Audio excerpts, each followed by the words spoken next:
we'll talk a little bit more about kind of clinical translation and where assay development on the new ELISA platform fits in. So I'd like to start the idea of the talk with the idea of following the biomarker thread. And we can think about drug development as kind of a continuum of biological signal transduction, where we start with a mechanism that we're looking to explore further in basic research, right? And so we can carry that signal all the way through clinical validation once we develop these assays, both with the new ELISA-seq panels as well as developing those low-plex custom assays. And so we can also think of immunoassays as the quantitative backbone of that process, right? So they're essentially how we can track that biological signal in a consistent and a measurable way across each phase of the drug development pipeline.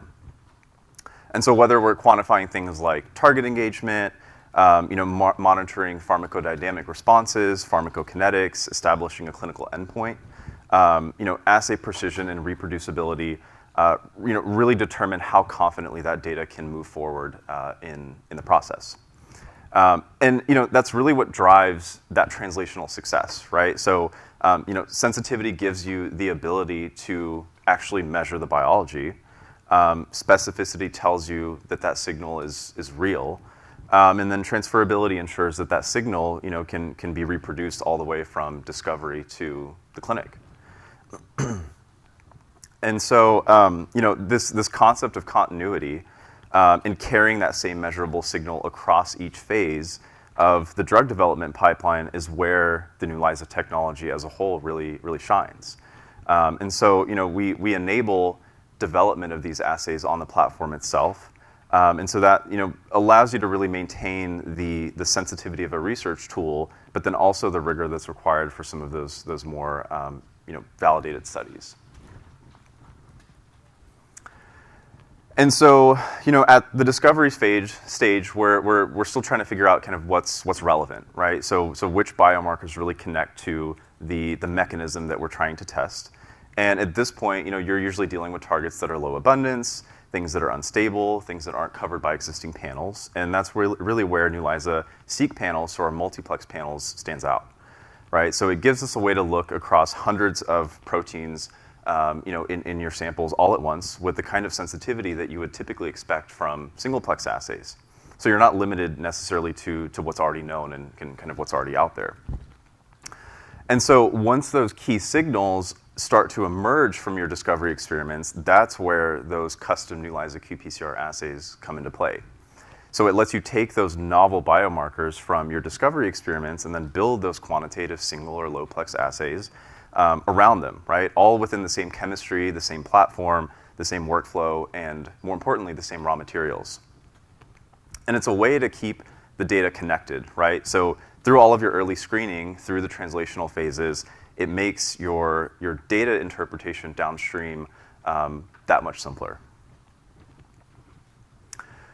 And so once you've identified those biomarkers of interest using your discovery panels, typically the next question is then, how do you actually turn those into quantitative assays? And so the nice thing about new ELISA qPCR is that, that process is relatively straightforward, right? I mean, it starts with curating strong antibody pairs, picking the right raw materials, which we'll discuss, because that's essentially the foundation of performance in the assay itself. And so, from that point, we essentially start by, conjugating those antibodies that you've sourced to the oligonucleotides that are used in our assay. At that point, we can run through, just a quick QC to determine the concentration of those antibody conjugates. And then from there, you can move right into, loading an assay and running it on the fully automated Argo instrument. And so, that whole process is reproducible. It's fairly quick. Usually takes under a day of total hands-on time to kind of go through the full process of getting an assay loaded onto the instrument itself.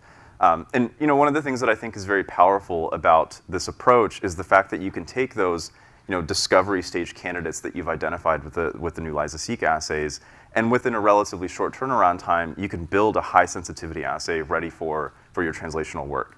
And so it works to kind of keep your biology and the analysis connected. And so before we move into the translational side of the story, I want to pause on what really determines whether an assay will perform the way that you intend it to, and that's really the quality of the raw materials that you start with. And so, the first thing to look at is the actual antibodies, or really the backbone of the assay itself. So, it's critical to source high affinity antibodies with distinct non-overlapping epitopes that are specific to the target of interest. So making sure that if you're looking for PTMs, glycosylation, phosphorylation, nitrosylation, different splice variants or mutants of a specific target, then you're actually sourcing antibodies that give you the specificity to measure that type of biology. The next thing to focus on is the calibrators themselves, and that's often one of the more overlooked sources of variability within the assay itself, right? So, ensuring that you're sourcing a protein standard that actually structurally mimics the endogenous target that you're intending to measure, aligning things with the immunogen that was actually used to raise, the antibodies for your assay.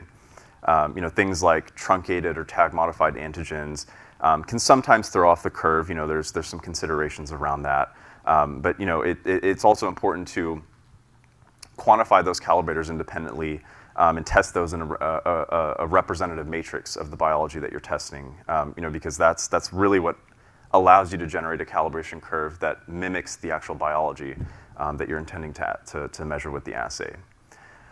And the last component is the matrix and the buffers in the assay. So this is often where you see a lot of failure points in translational studies where a buffer might perform well in one species but then collapse in another, right? So small tweaks in things like ionic strength, detergents, different types of blockers can make a big difference in the actual performance of the assay. And so making sure that those are kind of harmonized across all the different experiments that you're performing. And so, when we talk about building an assay that I would say is, fit for translation, right? It really starts here. So it starts with sourcing these clean, materials, sourcing those verified calibrators, sourcing, the components of the assay that really makes, the matrix conditions match the biology that you're measuring. And everything downstream from there depends on you getting all of this right? Because this is essentially how you build the components of the assay. And so once you have that robust custom assay that you've started to develop, really the next challenge is ensuring that it actually translates across models. So oftentimes in preclinical work, you're kind of flip-flopping between or bridging between species. So rodents, non-human primates, eventually humans, and each of those have their own sequence variants and their own matrix compositions, their own interference profiles. So one of the first questions is, are you measuring true biology, or are you just hitting the limits of the assay that you developed? And I think this is really where custom new ELISA qPCR assays come into play, right? Because you can control all of the raw materials that go into the assay because you're the one that's developing it on the platform. And so you can design the assay in a way that you can maintain the sensitivity and specificity across different species or sample types. And so that means that you can use that same chemistry to model things like exposure or target engagement or total versus free drugs circulating within different systems. And so I think one of the main takeaways here is that assay harmonization isn't necessarily just an analytical task for you, right? It's something that's kind of the first step in clinical translation, right? Because if you eliminate analytical variability early, then it makes every downstream measurement, every pharmacokinetic or dynamic readout more reliable. And so at this point, I want to shift away from assay performance towards data confidence. So this is essentially how you make sure that the results that you generate are actually reproducible across the studies that you're running. So I think it's worth noting that new ELISA is an RUO platform, but we do approach and teach assay design with the same principles that you would expect in a regulated environment. And so in practice, I think that means looking at things like variance components to measure drift, or using bridge samples across sites to normalize the data and ensure the assay performs as expected if you run it in one lab versus the other. We also look to align assay metrics and characterizations as defined by the ICH M10 bioanalytical method validation guidelines to ensure robustness and reproducibility in the assay itself. And so I think these aren't steps that are about meeting these regulatory requirements, right? But I think you can frame it from the context of building confidence that the biology that you're measuring itself is real. It's stable, and it's transferable across sites. And I think, again, kind of, bringing it back, that's what lets us carry a biomarker all the way from discovery to, early phase development. And so when we think about developing an assay that's truly fit for purpose, the goal, again, isn't necessarily to chase every single validation metric. It's to design something that performs exactly as needed for the biology that you're studying, right? So, one example here is that if you're looking for, biomarker discovery in CSF, you may prioritize sensitivity in the assay, while something like a, PK assay or PD assay, looking for circulating, targets may prioritize dynamic range and precision, and also need sensitivity to a certain extent. And, I think one of the main things that matter is reproducibility and interpretability of the data, right? So making sure that the signal that you're quantifying is real and consistent. With new ELISA qPCR, we can also tune those assays for different use cases, right? So whether that's targeting a low abundant cytokine, looking for receptor occupancy, or multi-site bridging studies, it's all possible because, again, you're enabled to develop these assays yourself on the platform. I think it's also worth noting that we have an extensive assay development user guide that can be found on our support center to help guide you through the process of developing your custom assays on the platform. And you can certainly get in contact with your local field application scientist or myself to kind of help guide you through that process. So I think the key here is really that sensitivity defines confidence in the assay, and reproducibility defines robustness. And that's typically how taken together you can move a research grade assay to something that really supports true translational decision making. And so, kind of moving through phase one, it's well understood that one of the goals is really to demonstrate target engagement and understand how a drug can behave in circulation. Looking at things like its pharmacokinetics and dynamics. And I think at this stage, we also really begin to assess, drug tolerance, which becomes increasingly important as therapeutic antibody levels rise and can often interfere with, detection in the assay itself. And oftentimes these studies rely on, very precise, low volume measurements, and need to be able to maintain stability across, sites, reagents, lots. Because all of these early pharmacokinetic and dynamic data directly influence dose escalation down the line, right? So we essentially need to be confident that the signal represents true biological activity and not any kind of matrix interference or analytical drift within the assay itself.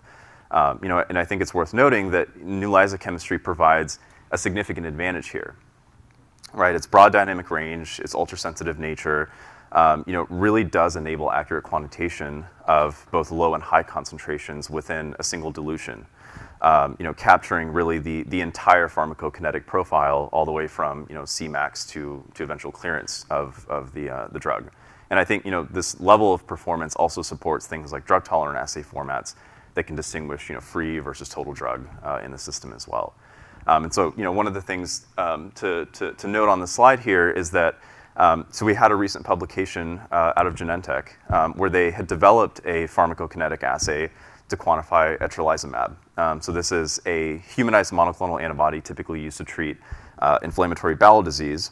And they were able to develop this assay that spanned over 6 logs of dynamic range while also being able to correlate very well with assays that they had developed on kind of existing proteomic platforms using similar antibodies. And I think here it's worth noting that the tangible benefit, is the fact that they were able to do this while applying a single dilution to all of the study samples. So a 10,000-fold dilution was applied, and they were able to, essentially reduce the need to handle samples, differently, do different types of dilutions, because oftentimes that can introduce additional variability within the assay itself.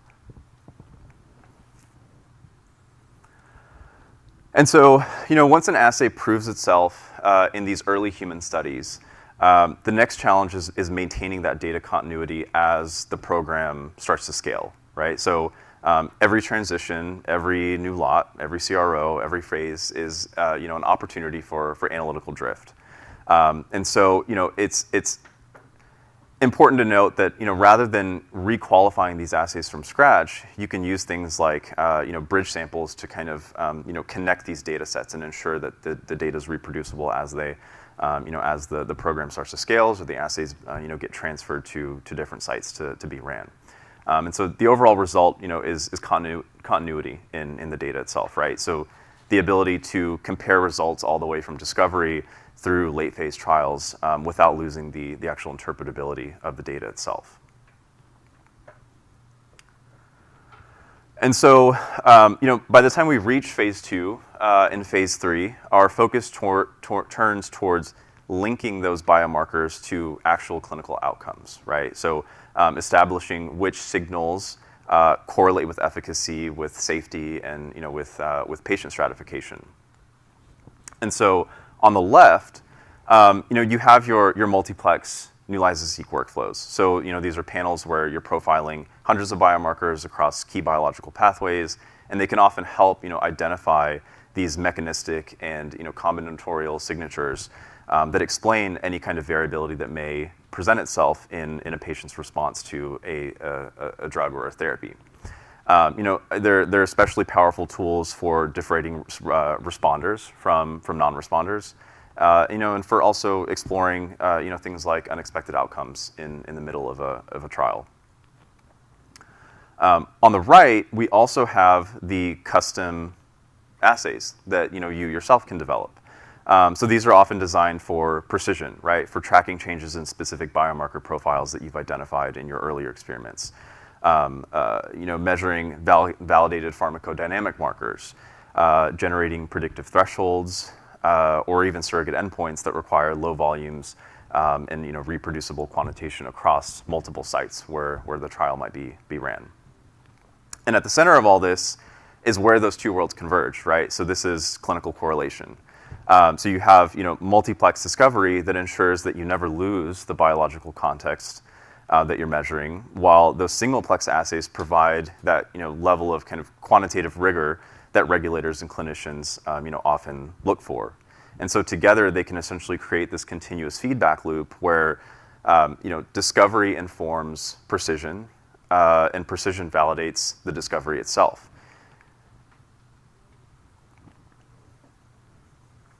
And so everything that we've discussed so far has been about kind of building this analytical confidence and translating that into actual clinical relevance, right? So, we can think of this on a platform like ELISA, where really the power behind it is the fact that the data doesn't necessarily stop there. It continually flows.